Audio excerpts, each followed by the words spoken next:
एक छोटे से गांव में एक गरीब वृद्धा रहती थी।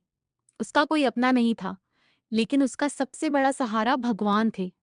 वह हर रोज सुबह जल्दी उठती, अपने छोटे से मिट्टी के मंदिर को साफ करती और बड़े प्रेम से भगवान गणेश जी की पूजा करती। उसके पास ज्यादा धन नहीं था, इसलिए वह केवल थोड़ा सा गुड़ और पानी ही भोग में चढ़ाती थी। पर उसकी भक्ति इतनी सच्ची थी कि पूजा करते समय उसकी आंखों में प्रेम और विश्वास झलकता था। एक दिन सुबह से ही तेज बारिश हो रही थी। मंदिर के बाहर कीचड़ था और ठंडी हवा चल रही थी। तभी एक छोटा सा गोल मटोल बच्चा वहां आया। उसके माथे पर हल्का सा तिलक था और चेहरे पर प्यारी मुस्कान। बच्चे ने धीरे से कहा, दादी, मुझे बहुत भूख लगी है, क्या मुझे थोड़ा गुड़ मिलेगा?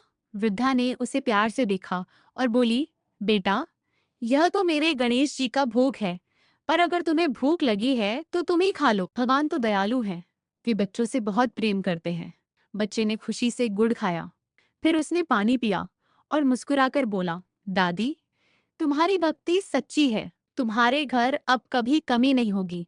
इतना कहकर वह बच्चा धीरे धीरे मंदिर के पास खड़ा हुआ और अचानक वहां एक दिव्य प्रकाश फैल गया। वृद्धा ने आश्चर्य से देखा कि वह साधारण बच्चा अब बाल गणेशा के रूप में दिखाई दे रहा था। वृद्धा की आंखों में आंसू आ गए। उसने हाथ जोड़कर कहा, हे गणेश जी, मुझे पता ही नहीं था कि आप स्वयं मेरे घर आए हैं। बाल गणेश मुस्कुराए और बोले, दादी, जिसने भूखे को भोजन दिया और प्रेम से पूजा की, उसके घर मैं स्वयं आता हूँ। यह कहकर वे अदृश्य हो गए। अगली सुबह जब वृद्धा जागी तो उसने देखा कि उसके आंगन में एक छोटी सी गाय खड़ी थी और उसके घर में अनाज की कुछ बोरियां भी रखी थीं। धीरे धीरे गांव के लोग भी उसकी मदद करने लगे, क्योंकि उन्हें उसकी भक्ति और दयालुता के बारे में पता चल गया था। वृद्धा अब भी पहले की तरह ही सादगी से रहती थी और रोज उसी छोटे मंदिर में प्रेम से पूजा करती थी।